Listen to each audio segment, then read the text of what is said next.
Welcome, dirty peasants, to episode 19 of the Wartwood Gazette podcast.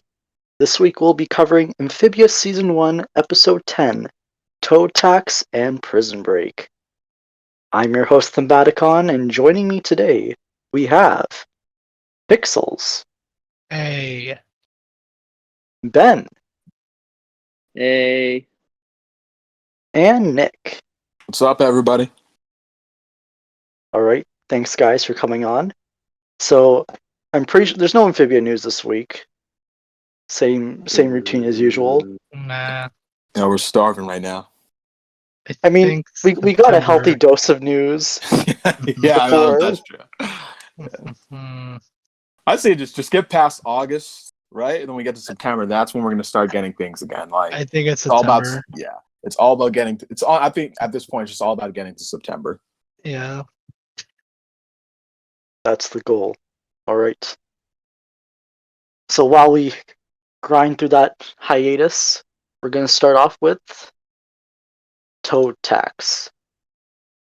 So, Toe Tax is written by Michelle Cavan, storyboard by Drew Applegate, Cheyenne Curtis, and Kyler Spears, directed by Derek Kirk Kim, and animation by Sunmin Image Pictures.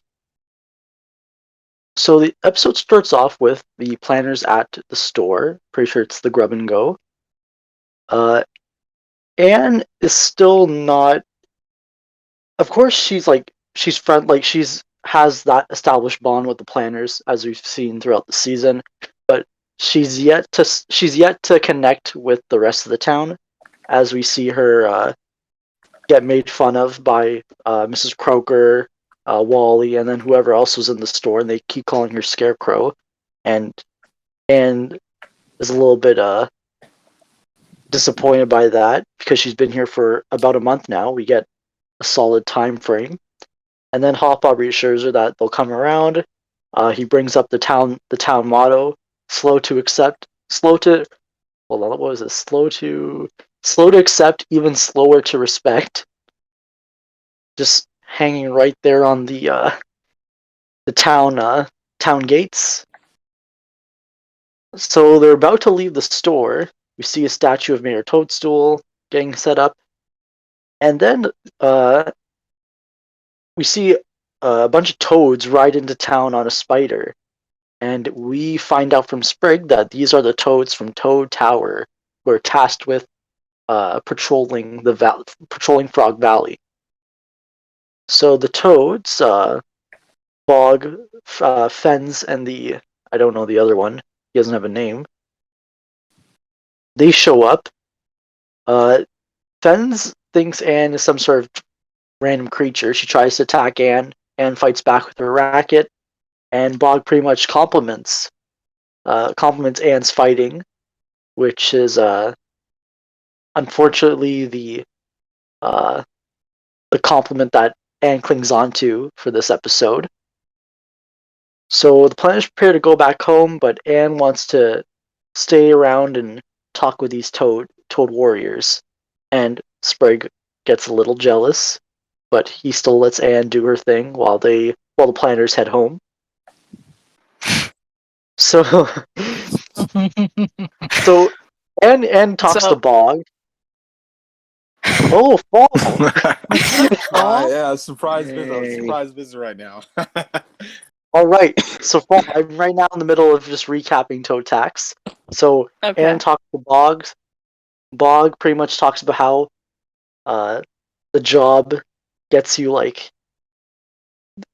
that being a toad warrior, I guess, you get more you can get respected by. So she decides to basically do a ride along with the toads for their tax collection, where Bog and the others are basically going around town collecting compensation from certain frogs who haven't paid their taxes.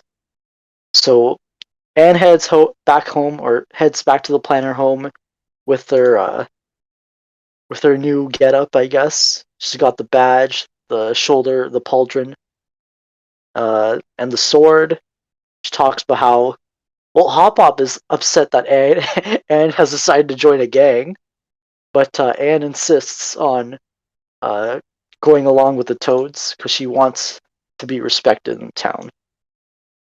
So Sprig, who's never been wrong about Anne's choice of friends, decides Oh, to yeah. Oh, decides to he decides to keep an He's a eye on role her, model. make sure.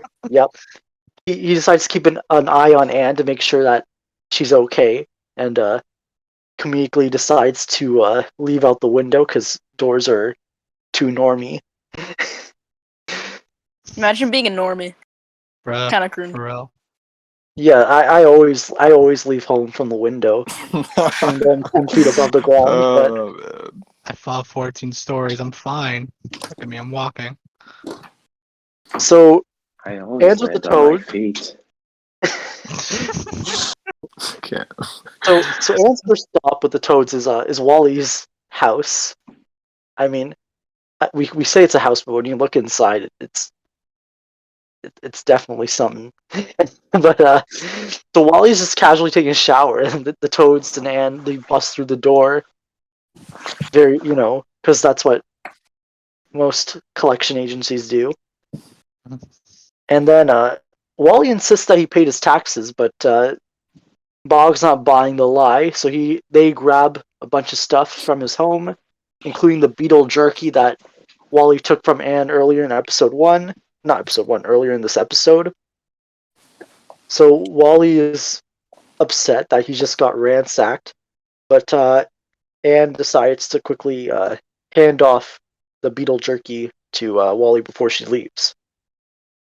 So meanwhile, Sprig is casually watching all this from the bushes like a normal frog, and he's suspicious because Wally usually always pays his taxes, so he feels like something's up. Sus. Something sus about this.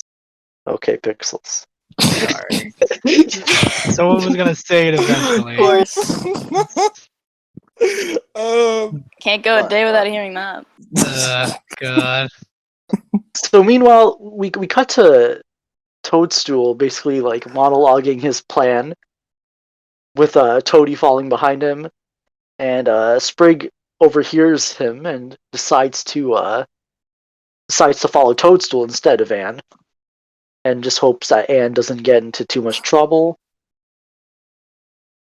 So we get like multiple scenes of, or I guess a montage in this case, of the Toads going to different houses. So Mrs. Croaker, Felicia and Ivy's place, and was there? Okay, yeah. So those two places, they ransack the place and decides to quickly. Oh, and Loggle as well, and Anne manages to like give uh, something that the townsfolk like cherish, and making sure that they don't lose those items to the Toads, and secretly gives them back. And then next up on the list, we have Hopadaya Planner, which is Hop Hop. And Anne, of course, is like, tries to explain to Bog that that Hop Hop does pay his taxes, and later we'll find out that like she literally watched Hop Hop do his taxes. But before that, we have Sprig managing to uncover the hiding place where Toadstool is hiding all of the townsfolk's tax dollars. So we cut back to the Planner home. Storms brewing. They're thinking. So Bog thing. Well, the Toads decide that to pay off Hopadiah's. Why even say Hopadiah? Hop Hop's debt, that they should take Bessie. So at that point, This is a formal podcast. You have to use their full names. It's yeah, mandatory. whatever. But so Anne finally like has had enough, and she puts her foot down literally and says like, get off our property, which because Anne acknowledges this as her home, which is anyways. But so Anne sticks up to the Toads. Rain starts, dramatic music starts playing. Anne's defiant. The townsfolk overhear the somehow in the rain, and they all huddle over to see what's about to go down. Anne just wanted the townsfolk's respect, but regardless of whether or not they pay their taxes, she knows like this isn't how you treat people. She throws down the badge, and then basically we get a fight, or not a fight, just a brief skirmish between Anne versus Fen and Bog. So Anne manages to like hold up for a little bit. Like she starts dual wielding with the racket and the sword, but unfortunately it's not enough. And gets her arm like bludgeoned, Yep. which happens off screen, which is pretty like, yeah, oof. And just when Bog's about to deliver another blow, Sprig jumps into the rescue. The townsfolk all rise up and surround the toads with their pitchforks out and their fists up, and then eventually the toads surrender. So, and then in this moment, basically Sprig explains the situation right as Toadstool walks in, that basically he scammed them all. So then they head back to that statue we saw at the beginning of the episode, and in the middle, they smash the butt, and the taxpayer money falls out. Toadstool gets run out, not run out of town, just run out. Like he gets like, yeah, he just retreats off screen by like an angry mob. So then we cut to the Toads spider carriage. They're handing back out everyone's belongings. Bog Anne has basically made an enemy out of Bog and the Toads there, despite going their separate ways. And Fens mentions, like to Bog about mentioning the events to their captain, and Bog says, of course, whatever. They're going to explain the whole story. And then the episode ends off with the townsfolk celebrating Anne's victory and dub her the warrior of Wartwood. And the episode just ends with her, like, Anne's happy that the townsfolk have accepted her a bit into this town. And then at the end, like, Sprig wants to sign her cast, and then Wally makes that joke about he can't write. And yeah, I love that. So that was Toe Tax. So before I rewatched this episode, I thought, like, my memory of it was that, okay, this was like the build up to, this was like the payoff to Anne's time, like for Anne's time in Wartwood in these past few episodes. But then upon watching it, like, I sort of realized that a lot of the development that Anne has with the town, other than the town being antagonistic towards her, such as in Girl Time or Planner's Last Stand, like, this is the first time like Anne at least like establishes. Well, I wouldn't say it's the first time, because we see her interact with Stumpy, but I guess with like a little bit more townsfolk at once. So this really is just like the beginning of Anne, just like Anne becoming more Anne's becoming like part of the town, I guess. And then the ending of this episode really sets up the fact that like Anne is transitioning from, like, I guess, guest of the Planners, and then we had Anne become a member of the Planners, and then now she is not only a resident of Wartwood, but then also this is her first, I guess, heroic act on maybe a larger scale.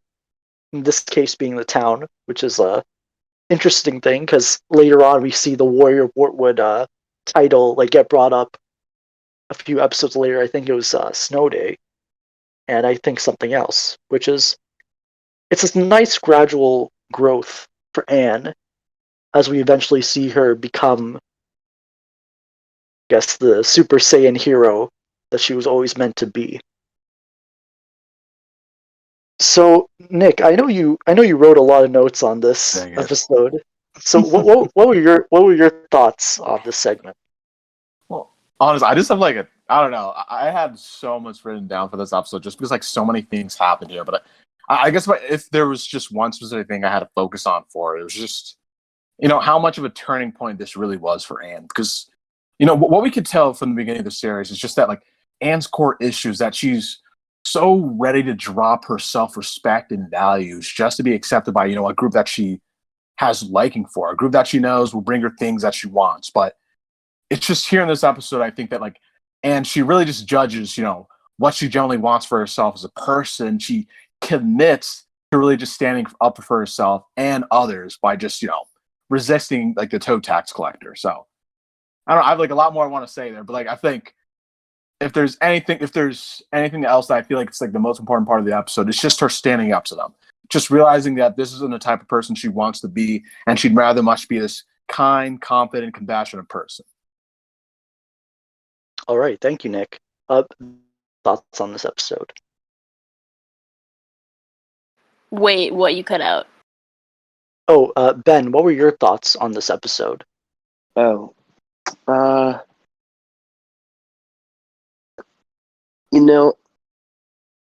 liked it. I don't actually remember seeing it when it first came out, in 2019 or whenever season 1 came out. So when I rewatched it, I had a pretty fresh view on it, and yeah, compared to previous episodes, I guess yeah, they had to set up some kind of plot or some kind of negative thing with the town to make Anne want to join the Toads. But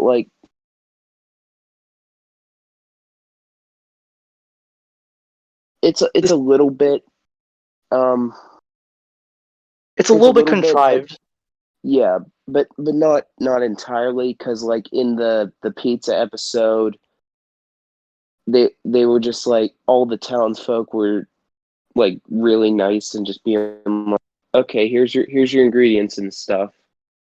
And other episodes, Lily Pad Thai, Stumpy wasn't oh, you're weird. He was pretty accepting of Anne right away. I mean, I don't think we see him in this episode, but We don't. And what was interesting was that on the list, right after Hop Hop, it would have been Stumpy. So it would have been an interesting idea if they had Anne go to Stumpy's first, and seeing that kind of I guess hesitation from Anne, since that was the first townie that she bonded with.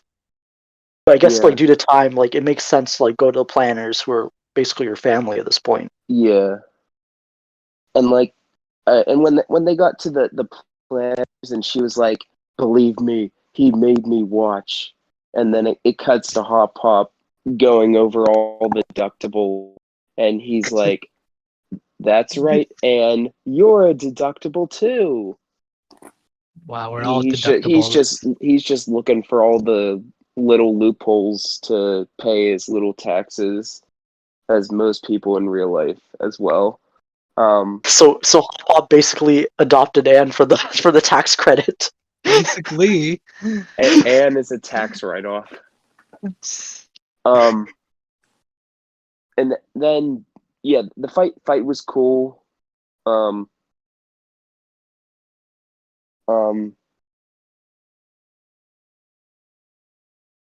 I guess her arm heals Quickly. through super fast, because the next time we see her arm is fine and not at all broken. It's the gem energy, bro. Yeah. Now that I think about powers. it, after you mentioned it, that could actually be the reason. But I think the season 3 little snippet said time passes normally between the two worlds. So even with the energy, I think her arm would have been maybe a little bit sore, a bit. But and when all the townies came in, they were like, "That's our Anne. She's one of us." That was that was really nice, and it was Yeah. like that's the point that like she became not just part of the planners, but part of like part of the town, as you guys said. And yeah, and I like how at the end it kind of sets up for the next episode with the toads and the other girl. Thank you, Ben. Yeah, Yeah. like we have that shot at the end. It's like very briefly we see Toad Tower like looming in the distance behind behind that like mountain, which is it's a very quick it's a very like quick scene. Like even I didn't notice that like in the first watch. Like someone like mentioned it in like a chat like a few months later. I was like, oh man, that's wow. I was surprised by that. But But yeah. Ooh. Oh, sorry, but I just but wanted to Pixel. mention. Oh, Go sorry. ahead, No, Nick, go ahead. yeah. Okay, but I just No, wanted to no, go ahead, mention Nick, yeah. just how crazy, like, the escalation of violence has changed with this show. Like, at this point, Anne getting her Anne getting her arm hit by like a spiked club off screen was like the most violent scene in Amphibia at that point. But then you just And now we got Yeah. season 2 ending with Marcy getting freaking stabbed. Don't remind us. Yeah, it's just crazy how much the violence has escalated since that episode. I'm just like I just had to pause and just think about that. Like, how did we jump up to that point? Like, it just kept on. This show just kept on getting more and more intense with each episode. First, it was Sasha falling off the building. Then we got into with Marcy. Like, that's how As Sasha almost got eaten by a plant. That too. But Pixels, what were your thoughts on this episode? It was a great episode. Like what we said with like every time we review the other episodes, like from 2 on to up to 9, it's all Anne learning more about more about Wartwood and more of the people. And like the more she learns, the more mature she gets. Like with Bessie. She just like, oh wow, why can't just Bessie do why can't like she didn't really care about Bessie, but when she read about the books and all that stuff, she's like, oh wow, Bessie's really important to the farm. And like in another instance, the family shrub. Family shrub's a good example too. With Sprig, Polly, and Anne in the dungeon, learning more about the family tree with the planters, and Anne was like so curious about that, like, oh wow, this is so cool. And the scene with the Anne standing up standing up to the toads, it shows that she cares, and the civilians also care about her. No matter what Anne did, and Anne fessed up with the problems, said, oh, I messed up, I'll help you fix it. Like with Stumpy. Stumpy like accepted yes, and admitted like, oh, I should have kept my mouth shut, but and fixed at the end. And yeah, it's really really great. Yeah, like I really liked that moment where we saw her like she does that like little like self-reflection on the Toad badge, and that kind of reminded me of Bessie and Michelangelo, where like Angela was looking at like Frobo's like shiny chest, and in both instances you can see like the Amphibia emblem. Yes. I just thought it was a really nice like mirror. It's probably not intentional, just like a really like nice way to symbolize growth. And I just thought it was nice to see Anne here being very like Anne's like conflicting thoughts here compared to like Bessie Michelangelo, where she was like kind of a little bit more self-actualized, I guess. And at the end of the day, confident, yeah. And the people respected Anne a lot more, and she wanted that. She needed especially that Wally. for a character. Yeah, she got it. I mean, you just really got to see how happy she was about all that. Just Yeah.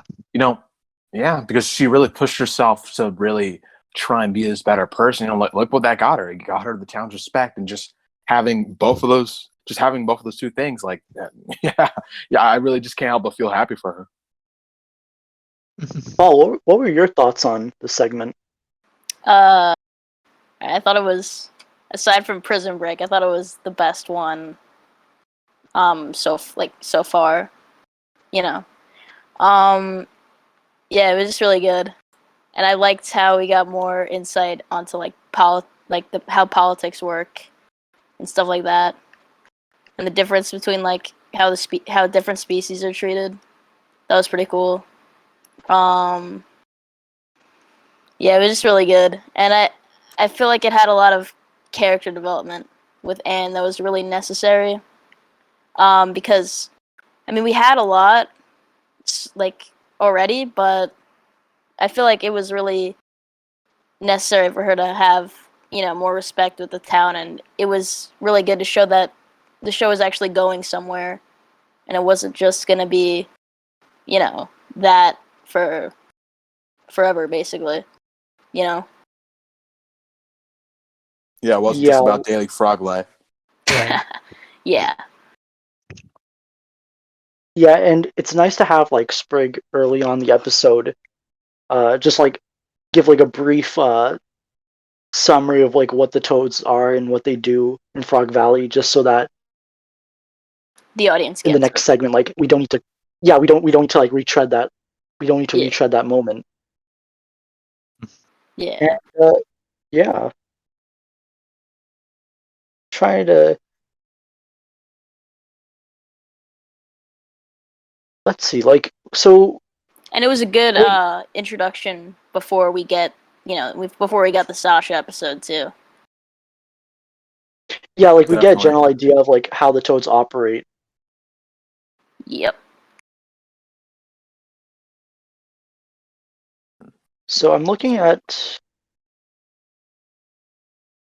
the montage. Like, is this the episode where the Donald Duck, Ducky cameo is here? Like, is it in Wally's bath? Try and check. Okay, no, it's not in this episode. But we also get before Anne heads back to the Pioneer home, Sprig and Hop are playing what looks like Flipboard. Flipboard. Oh, seriously? Yeah, someone brought this up a while ago. So like, you can see the pieces. I don't know if they look exactly like the. Hold on. Like you see like a toad with a hammer. I don't think that was in. I don't know. It could be. I'm not sure. Like if they showed us the actual like flipboard pieces that we saw in like the first temple, then like yeah, it'd be really easy. Maybe it wasn't fully conceptualized at this point. Yeah. Yeah, it's probably supposed to be flip work. Probably. I don't know. Yeah, just Go like an with early that. idea of that. Yeah, I could see it being like that. Yeah. Yeah. Oh yeah, and that third toad. Do we have a name for him? I feel like we got a name, but he was just like the creepy dude that just I don't know. I just think like the way he moved. We think did, yeah, we It was did. sort of like a joke that we didn't get their name in season. I don't think. Did we get the name? Because I think we we did. did. Like he introduced them, but I already forgot. Wasn't his it name. like Myers even or know something? Bog. I don't know. Bog, Maya, and Fen. Bog, Maya, and Fen. I just feel like the other two they're just so forgettable. It's really just I feel like it's just Bog that really just like carries that squad. I mean, sure, like they're threatening, but it's really just like Bog that truly introduces you to like what Toad society is like right now. Just the brutality of it. Yeah. No, man, The other ones are more for like comedic relief, I guess. Yeah, but Bog was like genuinely especially during the scene where when Anne challenges him, for the first time this episode, just like he looks genuinely terrifying. Like I was actually, I mean, even though I knew she was gonna make it out of this episode okay, like I was genuinely worried for her safety. Like, let me just like post that. Like, I think they just She's the main did it. character, Nick. Yeah. But after that Marcy stunt, Yeah. Who knows? Who even knows? Yeah, who knows? But But yeah. Bog was voiced by Darren DePaul, but it sounded a lot like Clancy Brown. Yeah. Honestly, it's sort of what. Yeah, I can hear it, but jeez, just when he bares his fangs on her, like he generally looked like he was just like this monster ready to fight her.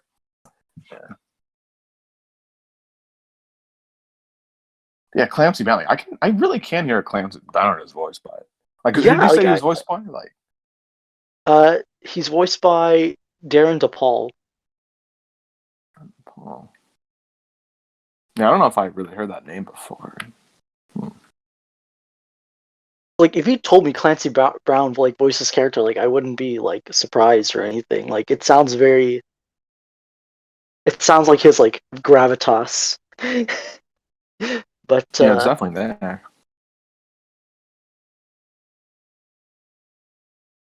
so we got Wally in this episode. We got Mrs. Croker. I'm just surprised that we didn't. Were there any other townsfolk that Anne interacts later on in season 1 that are in this montage? I don't think. Ivy's mother? No, I don't think he. Yeah, I don't think they really have a separate episode for later on. Right. Yeah, I think it was just Wally and Sadie Croker. Honestly, yeah, just those two. But yeah, honestly, I think it was just those two. Yeah, like looking at the season 1 list, it seems like after like for the rest of the season, like those are going to be like the Me. spotlight. Yeah, the main townsfolk that we're going to like focus on. Mm-hmm. Yeah, and then you just have Anne So- being like a more active member of the town. I mean, like, it's not even just Snow, like several episodes, like Snow Day, like I can't think like Civil War, where she plays a movie for them. Like, she generally just becomes like she goes from just being an active member of the Planter family to like an active member of Wartwood, and I mean, and Toe Tax is what delivers that for us. Oh yeah.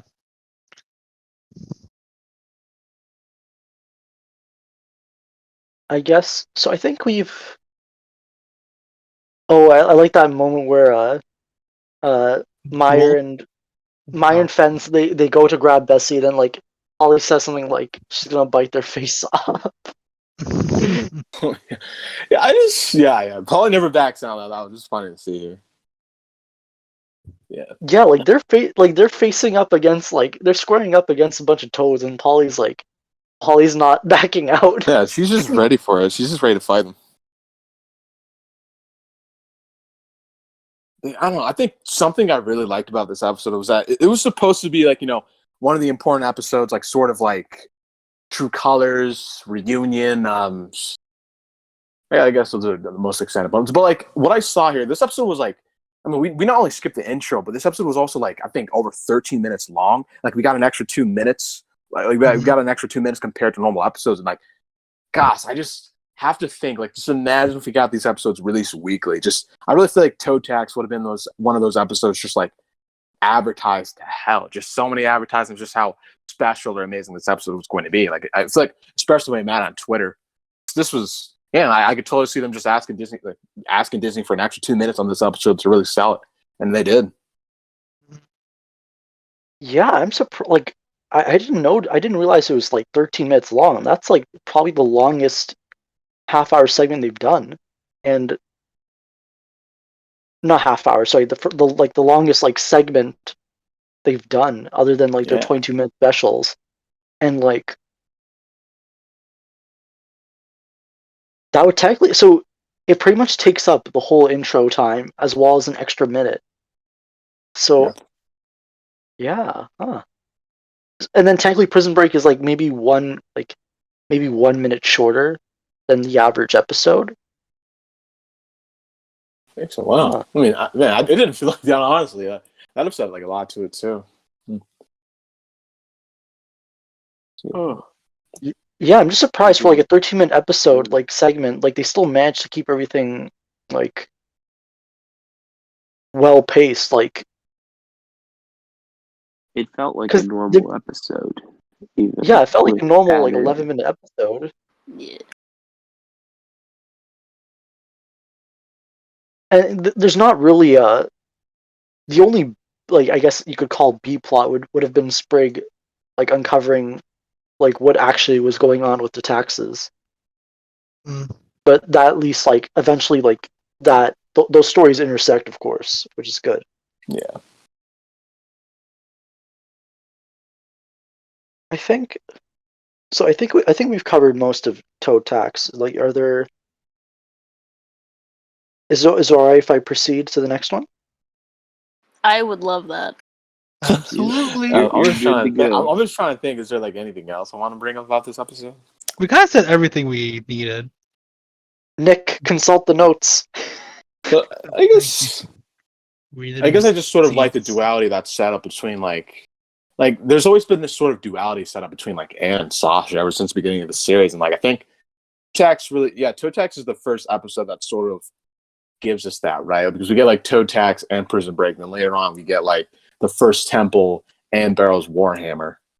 Like just like this just sort of sense. I mean, I don't know. I think it's just really because it's really Anne and Sasha's relationship that always just been this. That's always just been this very important thing to this series. And I just think like, yeah, this is one that's supposed to show you that there is a deep seated connection between the writing between these two characters. Like there's definitely something more. Oh god, the shipping intensifies. Okay. The shipping wars. All right, let's go on to Prison Break. So Prison Break is written by Matt Brawley and Jack Ferrero, storyboard by Aaron Austin and Hannah Ayobi, and directed by Burt Yoon, and animation by Sunman Image Pictures. So the episode starts off with like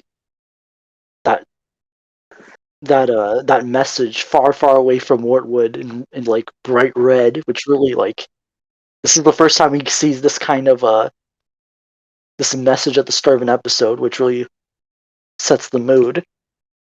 We get that shot of Toad Tower, and there's like one of those spider characters heading inside.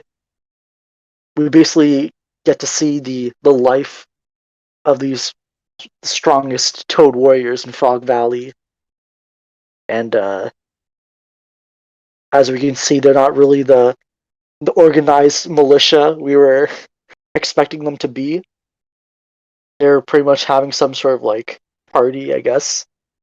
And then Grime walks in, Captain Grime, leader of the Toads. He's a little bit taller than the rest of them. He's got like this intro. It just sets up that Grime is business, and he's disappointed. He's disappointed in his soldiers, and like pretty much gets that guy who's wearing his like chest plate for pants dragged off into the pain room.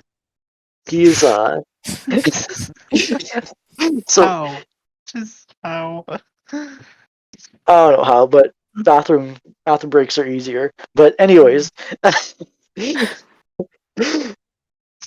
so Grindbroach explains the situation that like frogs are starting to get what does he say, unruly, and some of them are not paying their taxes, which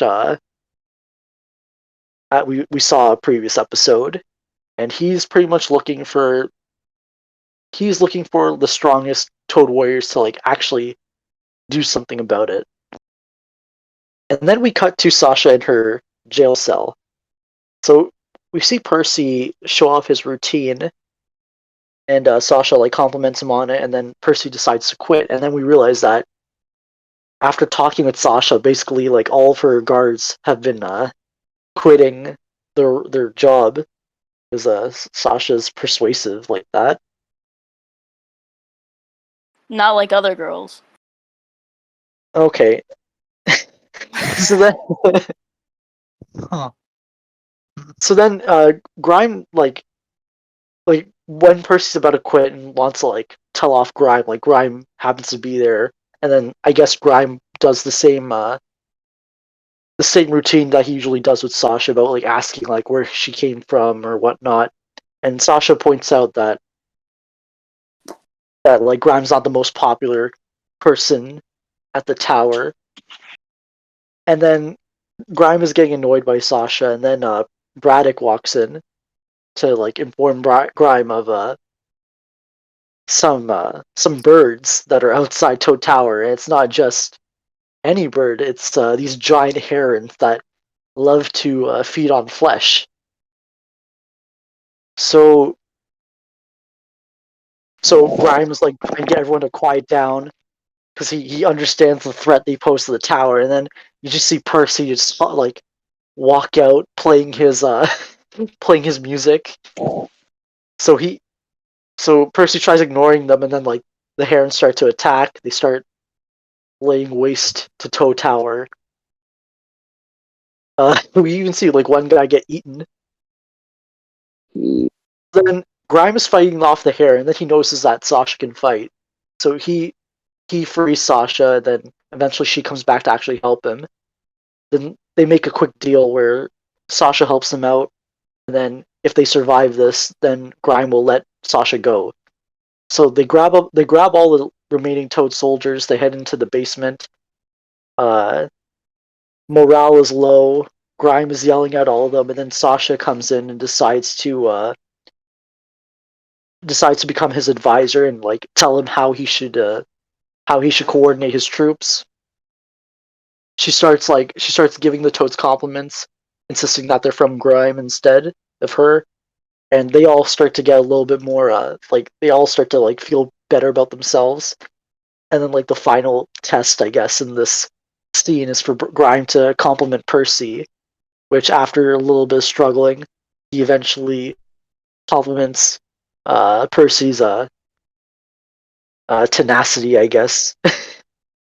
So then Percy, like with that boost of self-esteem, rallies the Toads, and then they all the Toads decide to go out and fight against the Herons. So the fight, like they all start like swarming the birds, and then eventually like Grime and Sasha like descend from the sky and start like one-shotting the herons, and then eventually they fly away.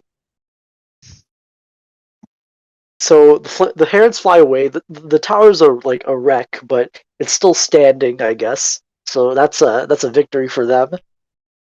And then when Grime like rallies the troops again, like all the Toads immediately respond in unison to his surprise, and then they end off the night with a party. So then, I think you cut off. Can you guys hear me? I Yeah, can we hear can him. hear you. I don't know. He didn't cut off on my I side. hear him. Oh, okay. Okay, That's so a you basically- problem, Nick. Yeah, that's probably just me then. Yeah, so basically, like, the Toads celebrate with a party. It's just Grime and Sasha now. Sasha wants to leave, but then Grime points a sword at her. But then, like, Grime points out to Sasha, like, even if you go, like, are you really gonna be able to, like, survive out there? So then he basically gives her a deal, like, okay, like, help me rebuild Toad Tower and, like, manage my army, and then eventually we'll go down Frog Valley and, like, look for your friend. And then she agrees. And the episode ends with, while we overhear, it's actually kind of not, it's not that audible, but you can hear someone mentioning that Bog has returned from Wartwood, or from Frog Valley. And Yep. then Sasha Yes. like Sasha looks at like the photo she has of Anne and Marcy, and then insists that she'll find them and find a way home, but not before they have some fun. Right. And that's Prison Break. So obviously this is our first look into the Sasha. Sasha, one of the trio girls that were The best character. okay, so All yeah, right. back in, Oh, back in episode great. one back in episode one We'll see. we knew back in episode one, like it was the show established, of course, that like Sasha was also trapped here, and of course by extension Marcy. So we really got to just saw the way Sasha talks to Grime. It really sets up the picture of how her friendship with Anne, how that operated, which is probably Sasha was the leader, the overbearing one. And even like we get that. Actually, I shouldn't talk about it too much, but it was nice to get insight into Sasha's character. Mostly like exterior. Like we didn't really delve into like any Sasha really didn't have any kind of like conflicting emotions or any growth. It was just mostly just like this is who she is, and like this is what she can, like this is what she's capable of, and most likely this is how it's gonna come to a head in the future. And then this is her first time seeing Grime as well, and like Grime is a decent, like I guess a decent like mid-level boss. Yeah, And he's pretty yeah, like intimidating. yeah, like like we don't really see like the, I guess the more like playful side of him until like there's some hints of that in there's Reunion. some hints of that, yeah, in a reunion, also this episode. But like this is like before season 2. Grime is definitely a lot more laid back Hmm. compared to Yeah, like season 1 Grime, where, well, which makes sense since he is technically a Toad Lord, I guess. Yeah, Yeah, but he's technically a Toad Yeah, Lord. yeah, in I think season that's one. yeah. Oh, sorry. I guess I just want to say I just think like that difference just comes from like the two different ways that like Grime is living his life. Because I feel like here, sure, I feel like in a way maybe Grime does enjoy his job, but I feel like this position was also sort of forced on him in a way. But like in season 2, right now he's just like living his life out of passion. Like he's just driven to do Mhm. things that he wants to. Here, this is just more like his position forced on him for life because like he doesn't really have a choice. He's like the leader of Toad Tower, and he's going to stay here. So it's like I feel like that just sort of marks down the difference between them. I also Yeah. think it's Yeah. because he starts to like trust Sasha more, and they Mhm. become actual friends after. I go on her level, or Yeah. Sasha going on Grimes' level. Yeah. So like, Fall, what were your thoughts on this episode? It was good. It was a first Sasha episode, so that's a plus. You know? And I don't know, I liked how we actually got answers to, in the second episode, at the end, we got that little snippet of Sasha and Grime. Yep. Yeah, I'm Yep. glad we got like Hmm. a call, like not a callback, but an update on that whole thing, because that's it. Just like I said with the last episode, it shows the story is actually going somewhere. Even if it is kind of slow. I'm not Yeah, gonna lie. there's like a I sense of mean, progression with it. I guess with the Yeah, bomb format, it didn't feel as long, but like if yeah, we true. did have the weekly release, it would have been like 10 weeks. Yeah. Yeah, 10 weeks of not seeing it. Wow. But yeah, okay. But I guess just for me, like I just saw this as like a super solid like introduction to both Sasha and Grime, and like, well, no, I mean, like I just forgot how much I enjoyed seeing these two characters for the first time. It's like it's just like the dynamic they give off between each other. It just really sells them as characters, in my opinion. Yeah, 100%. Like, I don't know, I found it really. I just, yeah, I really liked the episode, and we got different dynamics than just like Sprig and Anne and the town and stuff. So it was really cool. Yeah, because it was sort of like the start. Because like while like Anne has her relationship with the planters, like Sasha, she gets to have hers with Grime. That's what Yeah. this episode gave us. Yeah. Yeah, and the way this episode starts off with that intro, like not intro, I guess that text, it really just like it's very sudden where it's like, okay, we've been in Wartwood for a while. It's like here's this like side story. This is like there are things brewing outside of Wartwood that we didn't know about until just now, which is a really nice, like it's a nice intermission between between Wartwood, or I guess Anne's story. Yeah, it was just this sudden slap in the face, such like a huge tone shift. You know what I mean? Like we just go from like this super happy, wholesome ending where Anne, after like a month and a half of being in Warwood, finally gets accepted into this town to like this. Like what was this like what was even like the title called? Like they said like far away or something. It was just like the sinister music showing off like this totally different society from like Wartwood. There's just like a lot of whiplash with that. Like it's just yeah. Yeah, and all the colors are very like. At least inside the tower, Yeah. it's a little dark. It's a little bit dark and dingy. It's, But then, it's like a lot outside the mustier. tower, it's like dark. Like it's at night. It's reddish. It's sunset. It's a lot mustier in the tower. Yeah, everything just feels. It's just. I feel like they just really did a good job, just like portraying how different this was. How different Toad Tower was from Wartwood or anything the players have ever experienced before. Just this whole new setting, just to introduce both Sasha and Grind. Ben, what were your thoughts on the episode?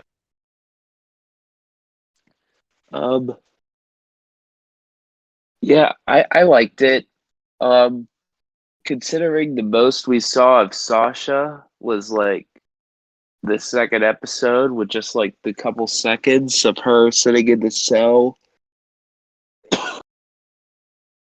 and then like just like being in the dark. We didn't really know a whole lot about her. So this episode expanded more on both the Toad lore of Amphibia as well as like background into who Sasha is and what her character is all about. And just from like the couple of seconds, just from the couple of sentences she says at the start, we know she can like be really serious 1 minute and then like all fake happy or real happy in like another minute to suit her hidden agenda to what she wants. And like she does care about people, but she got that like she gotta be in control of like the friendship in a way.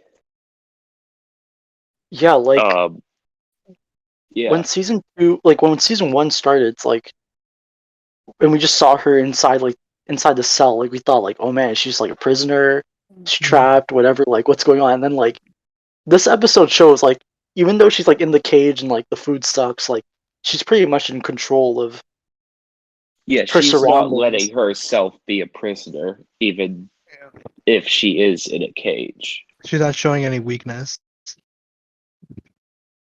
Yeah, precisely. Like she made pretty much all of her guards quit to go be something other than a Toad guard, and like she almost made Percy, his name was the one with the music things, Yep, Percy. right? Yeah. She made him like go and quit, but then like when he like caused the herons to come closer, she was able to get Grime to like get everyone, including him and the rest of the Toads, all back into line. Even though Yeah. she told Percy to like follow his dreams or whatever. Yeah, like this isn't the moment where Percy backs out of the fight. Of course, we see that later on in the show. Yeah. But oh, go ahead, Nick. I mean, I just have to ask about this. Like, I mean, at this point, we didn't exactly have like a fixation on Sasha's character, besides the fact that we knew that she was like, manipulative and like conniving. But like, did you guys ever feel like her relationship with Percy and Braddock here was, genuine? Like, she actually considered them friends at this point? Because like, I know like the first time I watched this, I was just like, oh, she's just 100% using them. She's not actually, invested in their lives. She doesn't really care about them. But like, just what we know about Sasha now, it's always a lot more complex than that. Like back then I thought they're just pawns to her, but now it's sort of like, yeah, like they're sort of pawns, but also people like she generally like, respects as friends. So I mean, I just have to ask about that. I feel like at the start she didn't really see them as like people to care about because they were just two more Toads in the ranks of Toad's Tower, but like after like Toad Tower was destroyed at the end of season 1 and they were all on the run, they were the only two who stayed with her and Grime. So she was able to actually like connect with Percy and what's her name more Braddock. in Braddock. depth. Braddock. Braddock. Yeah, I think that's like a really good way to look at it because I mean, which it just makes I guess Barrow's whining all the more tragic then. Yeah. Yeah, that was a sad episode. The It ending. was. Pixels, what were your thoughts on this episode? It was a really enjoyable episode. It was the characters we know a lot. We get who they are. They're really. I love how the episode was like straightforward with the character. Oh, we know Sasha. She's like the toxic one who wants to have control. We have Grime, who's the leader and who's very strict and wants his own henchmen to take it seriously. And then we got like I mean, Huh? sorry to interrupt you, Pixels, but like you could also apply the same statement with Grime as well. He's literally toxic and wants control with his Fair. toxic spit. yeah, both. Yeah, it's just it's just crazy. I'm sorry, I saw the intro again, but it's just crazy man, how these two they're bad for each other, but they're so effective at getting what they want when they work together. Like, The damn it, power. just they overthrew an entire like kingdom together. Just they didn't even really have help. I mean, sure, like the help was coming in later, but just it's crazy what these two are able to achieve. But like, Mhm. I just hope eventually in season 3 we do get this sort of healthy relations between them because I just feel like they need to start realizing that maybe just how they egg each other on isn't for the best. Because I mean, I guess back here you couldn't really see that. You were just thinking like these two are just playing each other. Like you never really expected like a relationship, like a friendship to sprout off. Especially what we saw in True Colors or what happened to the tower. Definitely, yeah. Because that's probably going to be a big point for both of them. Which kind of will have Sasha and Grime help the frogs. Yeah. These two episodes are really good. I kind of say they're like two parts in a way, because we have Toad Tax, which is we're kind of introduced to the toads in a way, because oh look, they want to feel like they're in control and power. Look what they did to Anne, but Anne was like, oh shit, I did something bad. I'm not doing this again. But then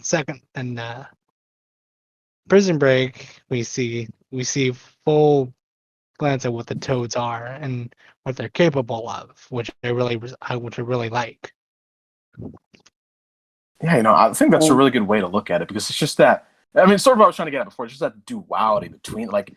I feel like anytime Anne just makes this humongous leap in character growth, we immediately get blindsided by like the Sasha episode where like things just like she doesn't know yet, but things just become slowly worse for her. Like there's always just been that sort of like dualism between those two.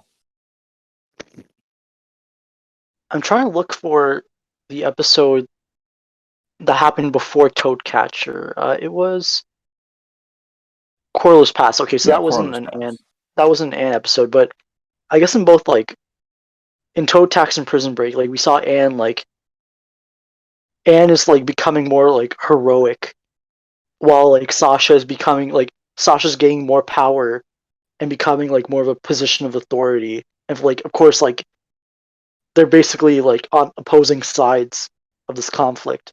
Yeah. Then you get it. Yeah. Then you get it. Oh no! Okay, keep going. Yeah, keep going. You're getting off. Yeah. Then like you said, Second Temple and Barrel's Warhammer, like literally the same thing happens where like Sasha's like getting like she gets the hammer to basically get the respect of the other Toad Lords, while Anne's like on her gem quest and having that was basically her confronting her past mistakes with Valeriana. Yeah, just making huge, like heaps of character growth right there. Like, yeah. The show, no, man. but yeah, I know. I know.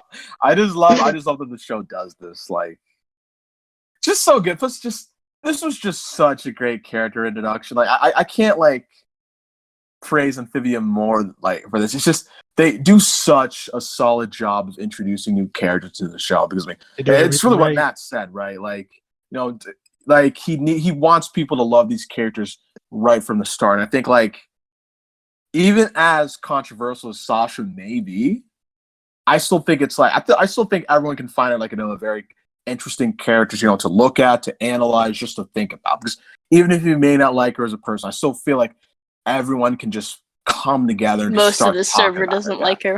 Yeah, most of the server like, but yeah, most of the server doesn't like it. But like, Wait, I still what server are you talking about? like this one. Never mind. Never Okay, mind, but, like, yeah, we're not talking about the main. We're not talking about the main Amphibia Discord server. We're talking about the other Both one. of them, honestly. No. Come on, Just- Paul, like, have you seen the amount of emotes they have there? Yeah, I Of say wow. just- Marcy, yeah. Yeah, okay, I but know, before I before know. season 2, it was pretty Sasha heavy. Like, Oh, really? No, but I Yeah. The Sasha It was mostly stands. Anne. Come on, we never had many Sasha emotes. do you not remember how popular Sasha got during this time? Like, really? Like, Oh. she was basically like the Marcy of season 1. Until Marcy. That's a good point. That's a See, good. this is why I'm like. There are times where I'm like, shoot, I wish I was talking to this fandom like a while back. But this is one of those instances where I'm just like, thank God I wasn't there before. I feel like that would have made me hate Sasha. Just like the overabundance of discussions over. I'd be like, Wait, Nick, yeah, are you saying you hate Marcy? Well, no, Nick. no way.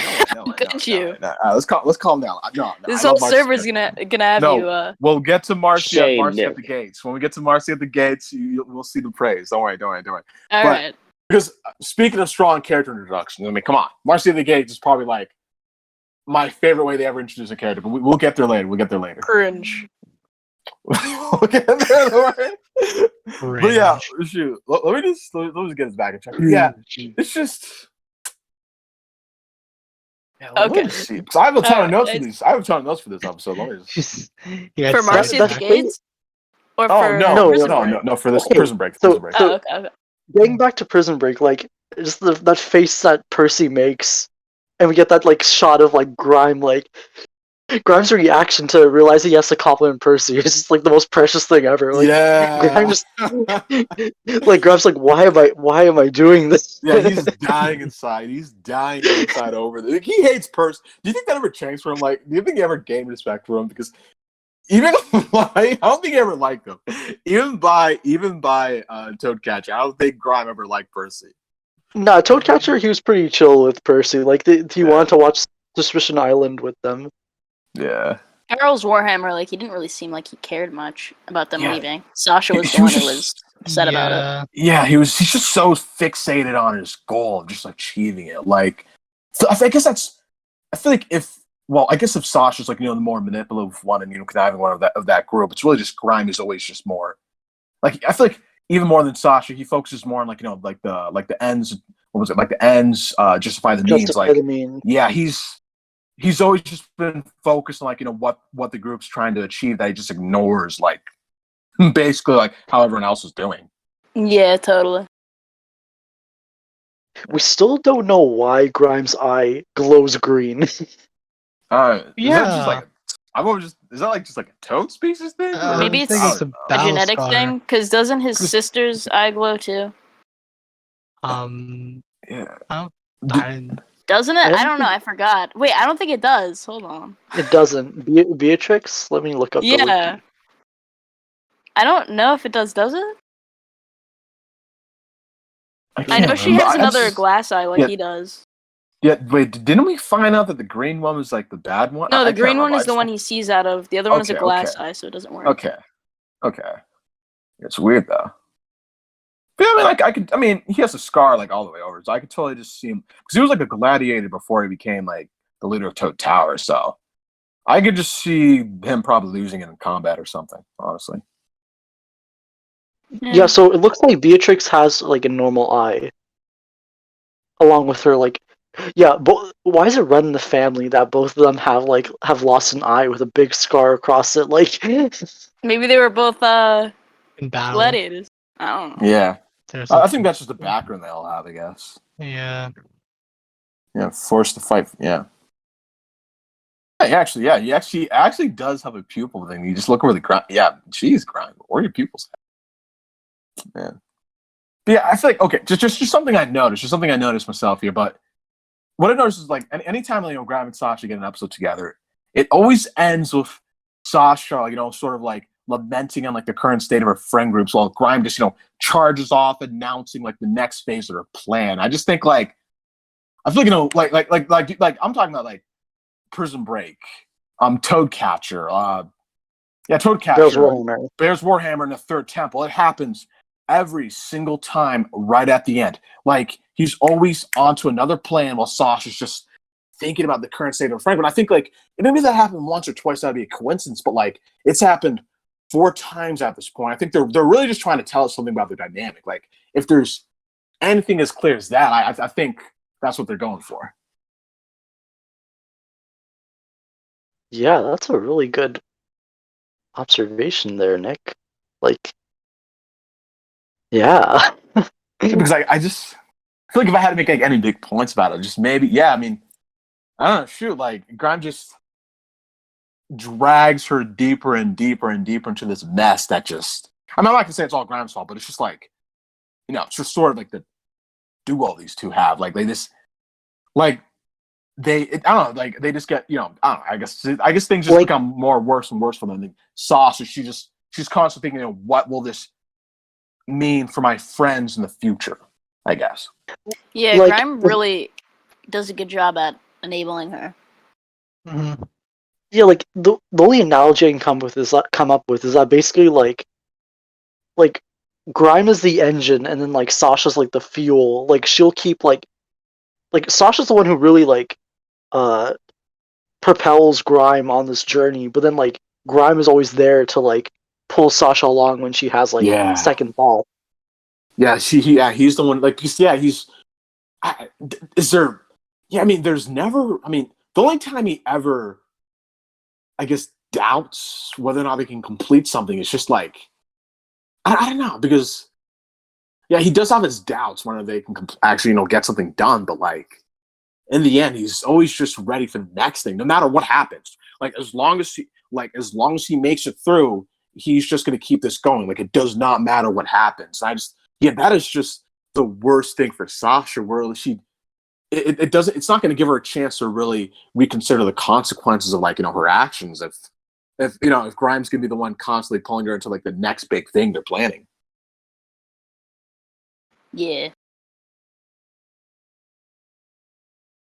Yeah, I just think that's something that they're trying to illustrate between these two, just at the end of like Prison Break, because like it's not just the one time, it's all the others. I mean, I don't know if that's. I'm gonna keep my eye out and just see if that's something they're gonna keep up in the 3rd season, because maybe they'll sort of flip the script on us and just change it up. But like, I just love that Amphibia does that. Like this show is just. I feel like that was just done on purpose, honestly. Yeah, I think so too, 100%. Yeah. I guess another thing I wanted to bring up was that, like, at this point, Grime mentions that, like, the frogs are getting, like, unruly. Ooh, yeah. But like, keep in mind, like, in terms of Hop Hop's, like, significance to, like, the increasing tensions between, like, frogs and toads, the most we've seen from, like, the Wartwood side of things has been, I guess, Planner's Last Stand, where he like tries to rip off the frogs, but that's not really connected to what Grime's talking about here. So I'm guessing, was there some sort of other like skirmishes happening in like the other frog towns, and then once Hop Popular happens, once Hop runs for mayor, like that's just like the catalyst. Yeah, like I think Hop just becomes like a unifier for them. I can just imagine, skirmishes like you said, just several instances. Because I think it just does make sense those skirmishes happen because you just already know the Toad soldiers, they're becoming lax in their jobs. So I think that makes sense. And it's Hop Pop becomes like a unifier for all that. Like they see the symbol that they can actually latch onto. Like But what do yeah, they call it? they For can revolution? rally around. Yeah. But I yeah, believe they say that in like Reunion or something that like a frog running for mayor became like this symbol for all the other frogs to rally around to create a real rebellion. So like, yeah, I believe that's yeah. It's just funny that all this just came from the silly ass episode like Planter's Last Day. Like can you I imagine? know. Propels us towards Yeah. such a just a If bomber of a Toadstool season finale. Like it's just insane. if Mayor Toadstool didn't raise the tax on the Wartwood stalls, Hop Pop would have never run for mayor, and they might have never had a rebellion. against the state. Yeah, And what's even more like hilarious is that like Toadstool's the one who basically like his greed basically started all of this, and then like later on in season 2, he's the Toadstool one who's caused True Colors. yeah, Toadstool caused True Colors, and then later on he gets like offered a promotion God. for the job that he basically helped like he that like Toadstool started everything, and then Newtopia decides to go to Toadstool to find the next Toad captain.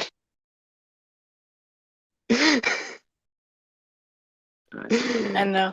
He's too soft to worst be a Toad captain, though. Too And the best soft. part is that Toadstool doesn't even want it at that point. Yeah, it's Yeah. just funny how that like it's worked. Yeah.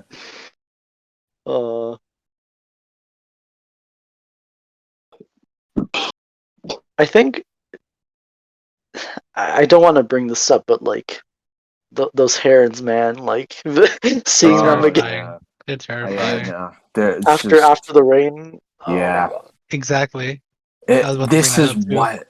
Yeah, this was their like just the idea that like their lives were ended by something horrific as this. Maybe, Yeah, like, and did Sprig and Polly see it too? Because like No, they're in I the think basement. they closed. Yeah, they must have closed up on that. But yeah, just Yeah. to think these terrifying things just attacked Warwood. Yeah, it's horrific. It's horrific. And we literally see the herons like eat a toad on screen. Yeah. And don't we see like chunks of like flesh in their mouth? Yeah, we see blood and stuff. Yeah. Yeah. I think they just How really did did I a get good past job. I don't even know. I guess It's just jam, guys. jam. Yeah, it's strawberry jam. Just jam. Yeah, they should have shown like a scene of them like the birds just like eating it from like I was from a gonna cherry say tree. maybe that's what happened to the Grimes like eye and how he got that scar. Maybe he was by like a heron. Oh, maybe. Yeah. But also remember, there's no F word in this show. The only F word that's allowed in this show is foreshadowing, and that kind of like, right? Would you say that's foreshadowing with the heroine and with after the rain? Heroin. Are you on heroin? Heron. Oh crap! I just realized what I said. Yeah. Do not put that in moments, please. Put it in a moment. Oh, yeah. Best. It's too hard to edit this. Best Okay, you of the just gotta. Wartwood Gazette podcast. Heron. Best of 2021. Like Heron. Yeah, best of 2021. the heroine was foreshadowing. Yeah. Yes, 100%. God, The grind. heroin caused Up a die high enough.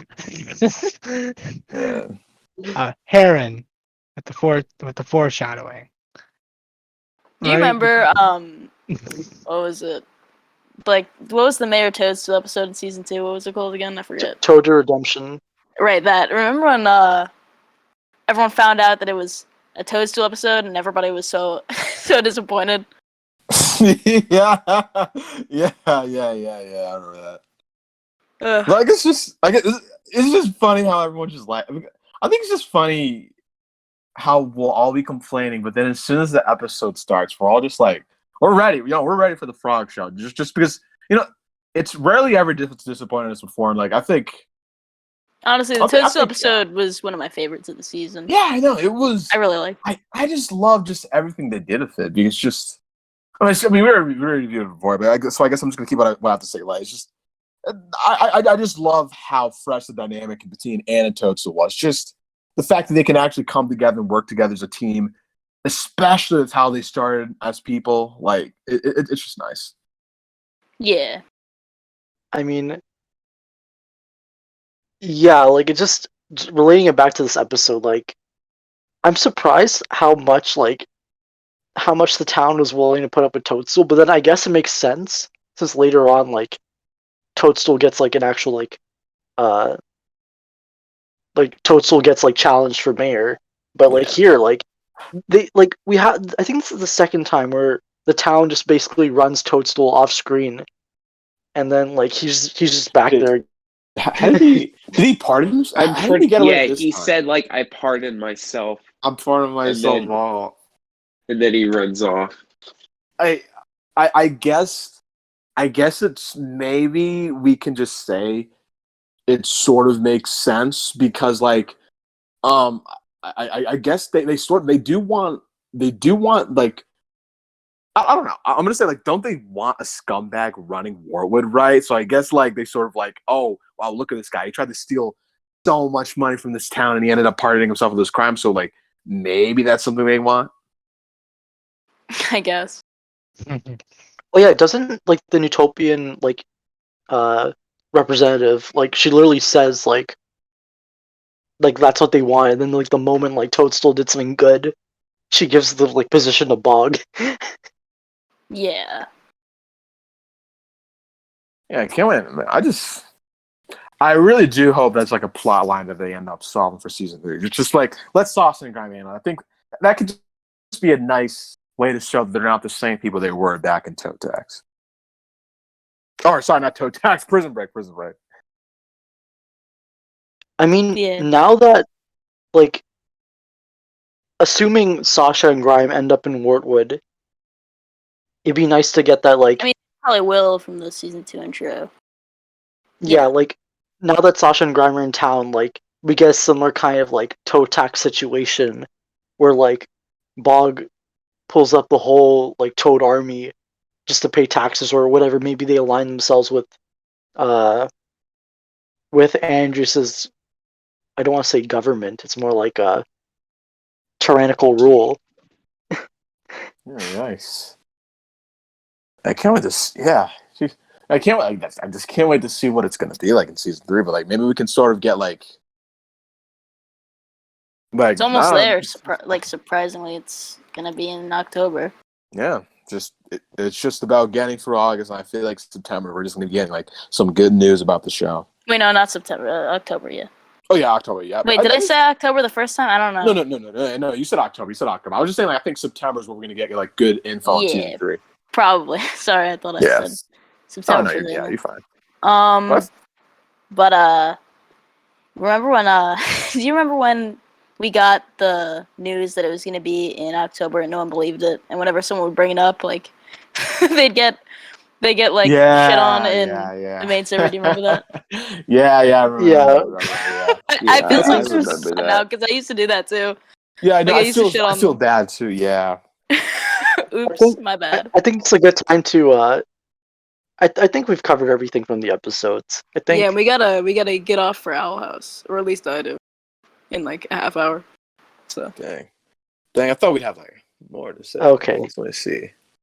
so. I think that pretty much concludes tonight's episode. Next week we'll be covering Grubhog Day and Hop Pop and Lock. and that is why I'm not gonna be here next week. Of course, Grav. Yeah.